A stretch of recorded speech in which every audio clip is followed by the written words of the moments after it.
ina nan kofar gidan naku. To. To, walala. Yagwa ina gajiya. Lafiya kalau. Ya gida. Walala.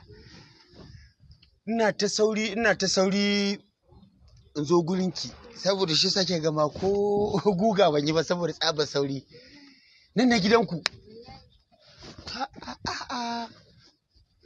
Ƙwarai, babban gida ne. Amma gidan nan naku fa ina jin ƙanshin simintin babanmu. Ƙwarai kuwa. Babanmu?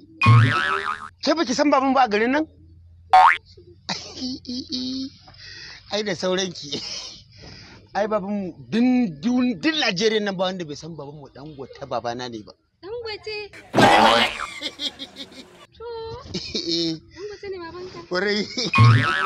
Wallahi Dangote ne babana. Alhamdulillah.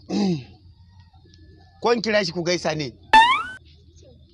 Ka bar shi. Ai wanda in jin gaishe shi da kai. To ba ko duka zaki iya. Yagwa. Hajiya. Alhaji ya dawo. Ina zuwa. Kaga. Wai naji kuna alhaji wani alhaji ne ni ina tsaye da muna hira kuma kai ka fito ka ce min wani alhaji. Kai baka san wani alhajin bane ka zo gidan? Waye alhaji? Alhaji Dangote. Dangote dai da nake ji. Dangote dai. Ta ji da shi. Hello Sadiku, da Allah ka kira min Jabir da Allah ya zo ne ya same ni.